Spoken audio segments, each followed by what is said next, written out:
Salut les brasseuses et les brasseurs. Aujourd'hui on vous présente du lourd et du gros. Le Conicus Pro, fermenteur isobar de chez Broolution. On a eu l'occasion de découvrir ensemble Conicus Basic qui lui était un fermenteur Atmo.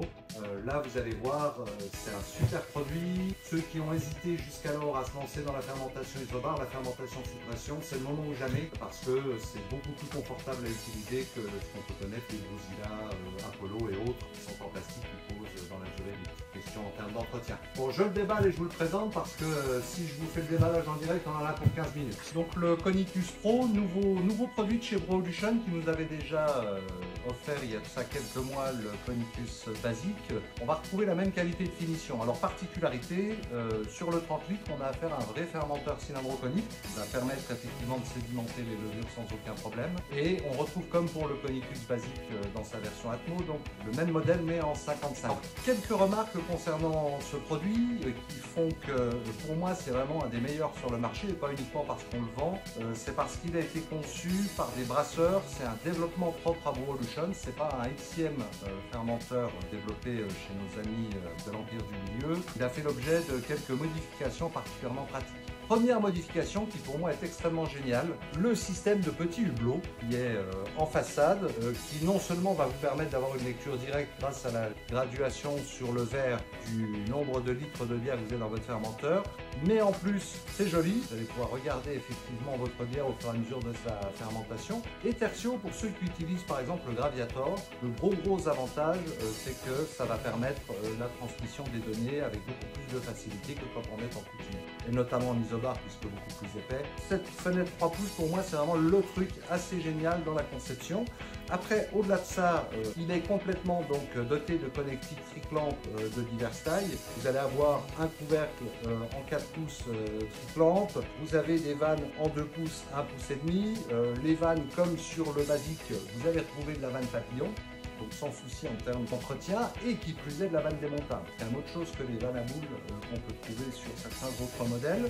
Les deux petites poignées sont bien pratiques, notamment pour ceux qui manquent de place et qui, pour la partie garde au froid, doivent le déplacer soit dans un frigo aménagé, soit éventuellement dans un ferminator. Point important, il est vraiment conçu comme un fermenteur isobar, c'est-à-dire que le couvercle global vient se poser dessus avec le joint adéquat. Vous avez un système de serrage extrêmement performant en 3 parties qui s'ajustent très bien sur le couvercle, et ensuite en triclamp vous allez avoir le système de fermeture complet. Je le souligne parce que on a vu arriver sur le marché des produits en isobar mais avec un système de couvercle plastique. Très honnêtement, ce produit là c'est sans commune mesure en termes d'étanchéité, en termes de fiabilité. Il est livré en standard avec tous les accessoires pour faire de la fermentation Atmo. Si vous voulez véritablement faire de l'isobar, il va vous falloir vous doter de quelques éléments complémentaires, une soupape de sécurité, une smoothing valve, et je pense que c'est à peu près tout. Si jamais j'ai oublié quelque chose, vous corrigerez vous-même. Le descriptif sur le site est bien fait, il vous liste à peu près tout ce qu'il vous faut si vous voulez travailler en isobar. La vraie question quand on fait de l'isobar, c'est comment je le refroidis, puisque la loi de Henry donne que la pression dans le fermenteur est proportionnelle à la température, PV égale MRT, donc plus on va être chaud, plus on va avoir du mal à dissoudre le CO2, plus on va avoir du mal à obtenir une carbonatation de qualité de la bière. Donc l'idée c'est quand même de parvenir à descendre le mou de bière en fin de fermentation quand vous allez entrer en garde au froid et au moment de votre IOP aux alentours de 1, 2, voire maximum 3 degrés. Plusieurs solutions pour ça. Première solution, le frigo classique qu'on peut connaître, pilotage inboard et éventuellement peut-être le terrarium si on doit gérer des questions de chauffe.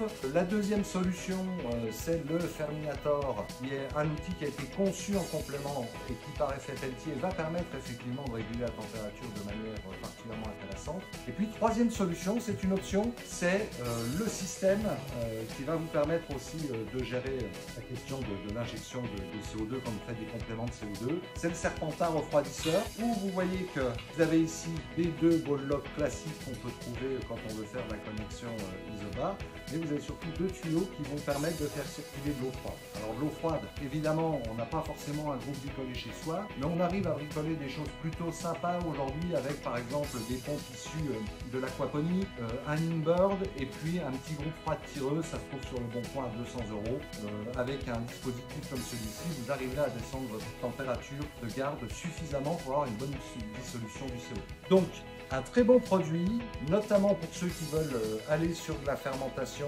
isobar, même si vous pouvez l'utiliser en atmo, hein, mais à ce moment-là, très honnêtement, l'écart de prix n'en vaut pas le jeu. Rabattez-vous sur le basique. Ça, c'est vraiment ce qu'il vous faut pour pouvoir brasser en isobar. Petite remarque, il y a tout un tas d'accessoires complémentaires de chez Broolution, mais en plus, gros avantage, vous allez pouvoir y greffer aussi d'autres accessoires complémentaires faits par Kegland, Brutools, qui sont dans des standards de traitement dans les mêmes cas. Et voilà pour ce petit tour d'horizon. Moi, je vous invite à aller voir sur le site Microbrasseur le descriptif complet. Il y a une petite vidéo qui a été faite par un des deux fondateurs de Broolution qui rentre un peu plus en détail dans le descriptif du Konicus Pro. Les images seront probablement plus belles et plus détaillées que les nôtres. Petit inconvénient, c'est en danois, donc peut-être un peu moins compréhensible. À bientôt, brasseurs et brasseuses!